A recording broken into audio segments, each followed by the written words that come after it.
জামাই, ও জামাই, বলো না ভালোবাসি। 12 বছর বয়সী মেয়েদের মুখে এই ডাক শুনে জাঙ্কুকের মেজাজ তো তুঙ্গে উঠে গেল। কি একটা মেয়ের সাথে জোর করে বিয়ে দিয়েছে তার পরিবার।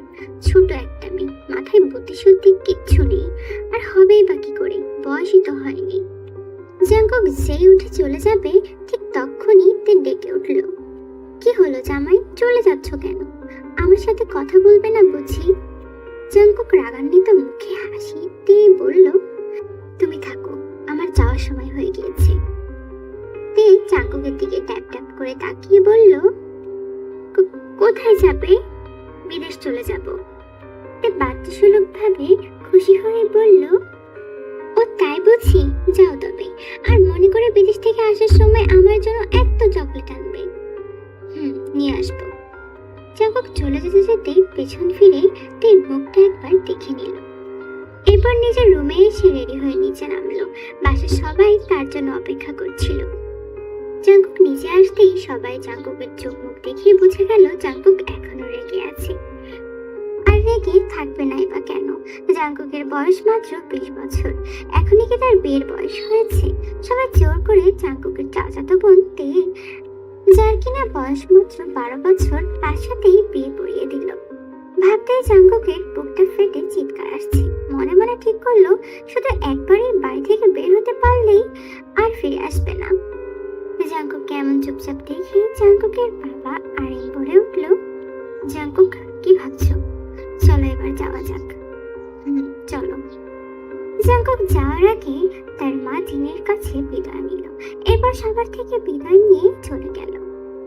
সুগা মানে জাঙ্কুকের বড় ভাই আর তের বড় ভাই ইয়োনো মিলে জাঙ্কুককে এয়ারপোর্টে পৌঁছে দিল। এদিকে সন্ধ্যার আগ মুহূর্তে তের বায়না যে সে জাঙ্কুককে দেখবে সামনে থেকে, জাঙ্কুকের সাথে কথা বলবে। সবাই নানাভাবে তেকে বোঝাচ্ছে, কিন্তু তে তো নাছোড়বান্দা। সে জাঙ্কুকের সাথে কথা বলবে মানে বলবেই। অনেক বোঝানোর পর তেকে একটু শান্ত করা গেল, কিন্তু সে তো বারে বারে বলছে, হায় হায়, আমার জামাইটা আমাকে রেখে চলে গেল। তের মুখে এমন কথা শুনে সবাই হাসবে নাকি কাঁদবে বুঝে উঠতে পারছে না। তে যে যেতে মেয়ে, তাকে বুঝতে দেওয়ার সাধ্য কারণ নেই, শুধুমাত্র তার বাবার ব্যতীত। সবাই তার অপেক্ষায় রইল। কিছুক্ষণ পর তের বাবা জেহুব সাহেব বাড়িতে ফিরলেন। তে দৌড়ে গেল তার বাবার কাছে, কাঁদো কাঁদো স্বরে বলল, বাবা জানো, জাঙ্কুক ভাই আমায় রেখে চলে গিয়েছে অনেক দূরে। আমি এখন কার সাথে কথা বলবো? জাঙ্কুক ভাইয়া চলে গিয়েছে তো কি হয়েছে? তুমি ইয়োনো ভাইয়ের সাথে কথা বলবে। আর তোমার জাঙ্কুক ভাই কিছুদিন পরেই চলে আসবে, মাত্র কিছুদিনেরই তো ব্যাপার। আর জাঙ্কুক আসার সময় তোমার জন্য অনেক চকলেট আনবে, আরো নতুন নতুন অনেক কিছু নিয়ে আসবে। সত্যি বলছো বাবা? সত্যি। তে তার বাবার কথায় খুশি হয়ে গেল এবং সে শান্ত হলো। তে চলে যেতেই জেহুব সাহেব এক দীর্ঘ নিঃশ্বাস ফেলে সোফায় বসলো। তার পাশে তার বড় ভাই আরেম বসলো। তারা দুজন দুই ভাই। আরেম সাহেব হচ্ছে বড়, তার স্ত্রী হলেন জিন। অন্যদিকে তের বাবা জেহুব এবং তের মা আয়ু। জাঙ্কুকের সাথে তের বিয়ে পড়ানোর একটাই কারণ, তা হলো জাঙ্কুককে দেশে ফেরানো। জাঙ্কুকের হাব ভাব দেখিয়ে বুঝে গিয়েছিল যে জাঙ্কুক বিদেশে নিজের ক্যারিয়ার করে আর বাড়ি ফিরবে না। তাকে ফেরানোর জন্যই এই বিয়ে। আর তাছাড়া তে সবার আদরের, তাই তারাও চান না তে বড় হয়ে অন্য বাড়ির বউ হয়ে যাক। এখন দুজনেরই বয়স খুব কম, কিন্তু বড় হওয়ার সাথে সাথে নিজেরাই সব বুঝিয়ে নেবে। আস্তে আস্তে 6টা বছর পার হয়ে গেল। সমাজ স্রোত কারোর জন্য অপেক্ষা করে না। তে এখন অনেকটাই বড় হয়ে গিয়েছে। এর মাঝে এখন আর ছোটবেলার বাচ্চা মশা ভাব নেই। ইন্টার সেকেন্ড ইয়ারে পড়ে, বেশ জেদি আর রাগী। অন্যদিকে তের ভাই ইয়োনো বাবার চাচার সাথে কোম্পানির দেখাশোনা করছে। এতগুলো বছর কেটে গেল, কিন্তু এর মাঝে জাঙ্কুক একটা বাড়ির জন্য বাড়ি ফেরেনি। পরে সবার সাথে কথা হয়, কিন্তু তে এই 6 বছরের একটি বারও জাঙ্কুকের সাথে কথা বলেনি। জাঙ্কুক কখনো কথা বলতে ইচ্ছা পোষণ করেনি, ঠিক তেমন তেও কথা বলতে চায়নি।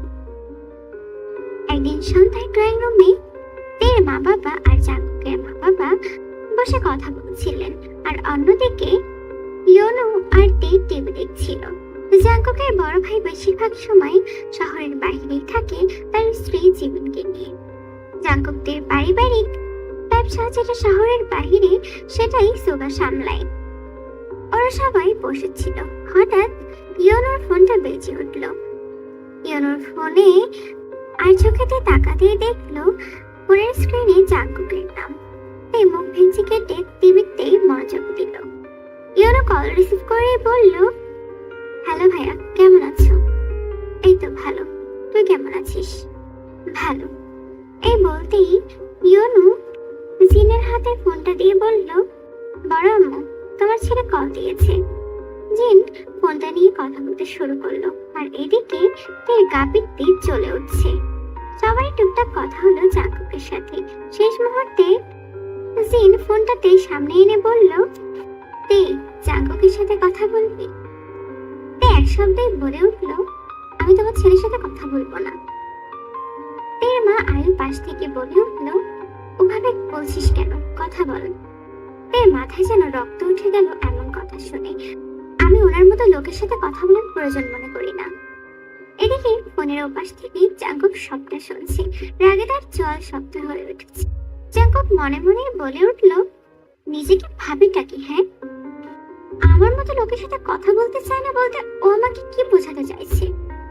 ইয়োনো ফোনটা ছো মেরে নিয়ে বলল, ভাইয়া কিছু মনে করো না, আসলে তে বুঝতে পারেনি যে তুমি কল করেছো, ভেবেছে অন্য কেউ কল দিয়েছে। পাশ থেকে তে ইয়োনোকে বলল, ভাইয়া কেন শাক দিয়ে মাছ ঢাকতে চাইছো তুমি? আমি জাঙ্কুক ভাইকে এই কথাটা বলেছি, আশা করি উনি শুনেছে। ইয়োনোকে জাঙ্কুক বলল, ওকে আবার বলতে বল কথাটা, আমিও শুনি একবার। ও নিজেকে ভাবেটা কি? হ্যাঁ ভাইয়া, আমি কেন ওনার কথায় নিজের কথা আবার রিপিট করতে যাব? ওনার বুকের পাটে থাকলে আমার সামনে এসে কথা বলতে বল। ওপাশ থেকে জাঙ্কুকের কথা আসলো না। ইয়োনো বলে উঠল, ভাইয়া কথা বলছো না যে? মিনিট দুই পর জাঙ্কুক কাটকাট গলায় বলে উঠল, আমি আমার বুকের পাটা নিয়ে আসছি, তোর বোনকে রেডি থাকতে বল। বলেই জাঙ্কুক কলটা কেটে দিল। জাঙ্কুক মনে মনে বলতে লাগলো, তুই যখন আমার বুকের পাটা নিয়ে প্রশ্ন তুলেছিস, আমি নিজের বুকের পাটা নিয়ে তোর সামনে হাজির হব। শুধু তুই একটু ওয়েট কর, তোকে ঠিক করতে আমি আসছি। তোকে এত সাহস কে দিয়েছে, আমিও দেখবো সেটা। এদিকে কেউ ওই পাশে রাগে ফুঁসছে। এত বছর পর দুজনের মাঝে কথা হলো, তাও আবার ঝগড়া দিয়ে। সবাই নির্বাক দর্শকের মতো দুজনের ঝগড়া দিল। অবশ্য সবাই একদিকে ভাবনায় পড়ে রইল যে জাঙ্কুককে আদৌ আসবে। এদিকে রাগে ফুঁসতে ফুঁসতে নিজের রুমে গিয়ে জাঙ্কুককে হাজারো গালি দিচ্ছে। উফ, নিজেকে যে কিভাবে, আমাকে বলে ওয়েট করতে, কি বা করবে এসে? শুধু কথার বেলায় বড় বড় কথা। এতদিন কথা বলেনি, ঠিক ছিল, সব হয়েছে বড় আম্মুর জন্য। তাকে কে বুদ্ধি দিয়েছিল এই জল্লাদটার সাথে কথা বলার জন্য? আসুক শয়তানটা, আমিও দেখবো আমাকে কি করে। জাঙ্কুক ফোন রাখার পরেও নিজেকে শান্ত করতে পারছে না। কয়েক বছর আগে সেই পিচ্চি মেয়েটা কিনা তাকে বলছে বুকের পাটা থাকলে সামনে গিয়ে কথা বলতে। জাঙ্কুক এখন নিজের ইমেজ ধরে রাখতে গেলে তে মুখোমুখি হবে। ঘন্টাখানেক পর জিন আসলেন তের ঘরে। তে পড়তে বসছিল তখন। কি রে, এখনো রেগে আছিস বুঝি? তাহলে খেতে গেলি না যে? এমনি ভালো লাগছিল না। জিন তের থুতনিতে হাত রেখে বলে উঠল, কি হয়েছে দেখি? কিছু হয়নি বড় আম্মু। আমার কি লুকাচ্ছিস? জাঙ্কুকের কথায় এখনো মন খারাপ করে আছিস তাই না? বড় আম্মু, কি মনে হয় যে তোমার ওই জল্লাদ ছেলেটার কথায় আমি মন খারাপ করে থাকবো? সে এত বছরেই দেশে আসলো না, আর এখন নাকি আমাকে ঠিক করতে দেশে আসবে। আর আজে বাজে কথা শুনলে মনে হয় বাড়ি ছেড়ে চলে যাই। আচ্ছা হয়েছে, এবার খেতে আস মা। নিজে আসতেই তের মা বলে উঠল, কিরে তোর রাগ কি কমেছে, নাকি আমাকে আবার আলাদাভাবে রাগ ভাঙাতে হবে? এই কোনো উত্তর দিল না। জিন বলে উঠল, আহ থামো, মেয়েটাকে মাত্রই বুঝিয়ে নিয়ে আসলাম, আর তুমি আবার রাগিয়ে দিচ্ছ। ভাবি, তুমি ওকে আশকারা দিয়ে মাথায় তুলছো, কিন্তু আজ ও যদি জাঙ্কুকের সাথে ভালোভাবে কথা বলতো তাহলে কি হতো? তা না বলে জাঙ্কুকের সাথে ঝগড়া বাঁধানোর মতো কথা বললো, বলে ছেলেটা কত দূরে রয়েছে, ওর সাথে এমনটা না করলে কি হতো না। তে মায়ের কথার জবাবে রাগে গজগজ করে বলে উঠলো, আমি ওনার সাথে ভালোভাবে কথা বলতে পারবো না মা। এই কদিন কদিন বলছি কেন, এই বছর তো আমার সাথে একটি বারের জন্য কথা বলেনি। এই বাড়িতে যে আমি থাকি বা আমার অস্তিত্ব আছে সে কি কোনোদিনও জানতে চেয়েছে? সেও জানতে চায়নি, আমিও তেমন ওনাকে চিনি না। জিন তের মাথায় হাত রেখে বলল, কাউকে চিনতে হবে না, এখন থাম। এই বলেই জিন নিজের হাতেই থেকে খাবার খাইয়ে দিয়ে থাকলো। খাবার শেষে তে নিজের রুমে গেল। এখন আর পড়বে না, কালকে সকালে কলেজ, তাই তাড়াতাড়ি ঘুমিয়ে পড়ল। এদিকে তের বড় ভাইও ফোন রেখে ঘুমোতে যাবে, তখনই হঠাৎ মেসেজের টুং আওয়াজে ফোনের দিকে তাকালো। তাকাতেই দেখলো জাঙ্কুকের মেসেজ।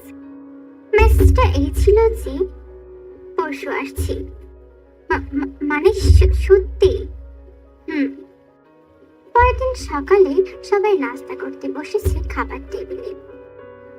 কলেজ ড্রেস পরে একেবারে রেডি হয়ে নামছে সিঁড়ি দিয়ে, সাদা কলেজ ড্রেস, চুলগুলো বেরুনি করা আর কাঁধে ব্যাগ। খাবার টেবিলে বসে কিছু হালকা নাস্তা করে ইউনোর অপেক্ষায় বসে রইল। প্রতিদিন ইউনোই দেখে কলেজে পৌঁছে দেয়, আজও এর ব্যতিক্রম হলো না। ইউনো এসে নাস্তা করে তেকে নিয়ে চলে গেল। কলেজে পৌঁছে দেখলো তার বান্ধবী লিসা দাঁড়িয়ে আছে। কি রে, কেমন আছিস? ভালো, তুই? আজ এত দেরি করে আসলি কেন? এই রাস্তায় একটু দেরি হয়ে গিয়েছে, চল ক্লাসে যাই। ক্লাসে চলে গেল। কলেজ ছুটি হওয়ার পর বাড়ির কোনো গাড়ি দেখতে না পেয়ে একাই বাড়ি চলে গেল। বাড়িতে ঢুকতেই এলাহি কারবার। তের মা আর তের চাচি সবকিছু উলট পালট করে গোছগাছ করছে নতুন করে। তের কোনো রকম পাত্তা না দিয়ে সিঁড়ি দিয়ে উপরে চলে গেল। হঠাৎ তের মা থেকে ডেকে বলল, তে শোন মা, কলেজ ড্রেসটা চেঞ্জ করে একটু আমাদের কাছে হাত লাগা, আমরা দুজনে পেরে উঠছি না। তোমরা হঠাৎ এগুলো এলোমেলো করে নতুন করে গোছাচ্ছ যে? কোনো আত্মীয় আসবে নাকি? তেমন কোনো আত্মীয় আসবে না, এমনি আর কি গোছাচ্ছিলাম। আচ্ছা, আসছি আমি। চলে যাওয়ার পর জিন তের মাকে বলল, ওকে সত্যিটা বললে না যে? ভাবি, তুমিও না। ওকে যদি বলতাম যে জাঙ্কুক আসছে তাই হাতে হাতে কিছু কাজ করে দে, তাহলে ও এখানে আসতে চাইতো নাকি? হ্যাঁ, পরে জানতে পারলে কি করবে ভেবেছিস একবারও? ওই পরেরটা পরে দেখা যাবে, আপাতত এখন ওকে কিছু বলার দরকার নেই। এদিকে ড্রেস চেঞ্জ করে নিচে আসলো। তার মা আর বড় আম্মুর সাথে কাজ করতে শুরু করলো। এখনো বুঝিনি যে জাঙ্কুক কেন বাড়ি আসছে। তিনজনের কাজ করতে করতে দুপুর পেরিয়ে বিকেল হয়ে গেল। ইউনো আজ আগেই বাড়ি ফিরলো। বাড়ি ঢুকতেই সবার এত কাজ করা দেখে বুঝে গেল এগুলো সব জাঙ্কুকের জন্যই করা হচ্ছে। কিন্তু তেকে কাজ করতে দেখে বেশ খটকা লাগলো। তে তো জেনে বুঝে জাঙ্কুকের জন্য এত কাজ করবে না। ইউনো তের সামনে একটা টিস্যু এগিয়ে দিয়ে বলল, বাহ তে, তুই তো ভালোই কাজ করতে পারিস। কেন, আগে বুঝি দেখিসনি? না, দেখেছি, কিন্তু আজ জাঙ্কুকের জন্য এত কাজ করছিস তাই দেখে কেমন জানি লাগছে। তে তো চিৎকার দিয়ে উঠল, কি, আমি ওই জল্লাদ লোকের জন্য কাজ করছি? ইউনো তো বেশক খেয়ে উঠল। তের মা আর জাঙ্কুকের মা দুজনে এগিয়ে আসলো। তে রাগে ফুঁসতে ফুঁসতে তার মায়ের দিকে তাকালো। ইউনো তো তেকে আরো রাগানোর জন্যই বলে উঠল, এই যা, কেন যে জাঙ্কুকের কথা বললাম, ভালোই কাজ করছিলি, কাজ কর কাজ কর, কাজ করা ভালো, আমি গেলাম। তে তো ইউনোর দিকে অগ্নির চোখে তাকালো। কিছু হওয়ার আগেই ইউনো তো কেটে পড়লো। এখন তে কি করবে বুঝে উঠতে পারছে না। 2-3 ঘন্টা ধরে গাধার মতো খাটছে সে। এখন শুনছে নাকি সবটা জাঙ্কুকের জন্য। রাগে কটকট করতে করতে নিজের রুমে চলে গেল তে। রুমে এসে গোসল করে বিছানায় বসলো। মনে মনে ঠিক করলো কাল সে বাড়িতেই থাকবে না। জাঙ্কুক আসলে কোনো মতেই তার মুখোমুখি হবে না। আর হলেই বাকি, যে এতগুলো বছরে খোঁজ নেয়নি, তার সামনে গেলেই বাকি, আর না গেলেই বাকি। কিন্তু এত সহজে তো তে কালকে বাড়ি থেকে বের হতে পারবে না। তাই একটা দীর্ঘ শ্বাস ফেলে তার খালাতো ভাই বগমকে কল দিল। বগম তার থেকে 3 বছরের বড়। একমাত্র বগমই পারবে তাকে এখান থেকে নিয়ে যেতে। 2 থেকে 3 বার রিং হতেই বগম কল রিসিভ করলো। ভাইয়া, বেশি কথা বলবো না, একটাই কথা বলবো যে তুমি কাল আমার নিতে আসবে, এটাই ফাইনাল। কেন, খালামণি বকেছে নাকি? কেউ বকেনি, আমার ইচ্ছে করছে যেতে, তাই যাব। ওকে, সকালে তো আমি যেতে পারবো না, তুই দুপুরে রেডি হয়ে থাকিস, আমি দুপুরের পর পর এসে তোকে নিয়ে যাব।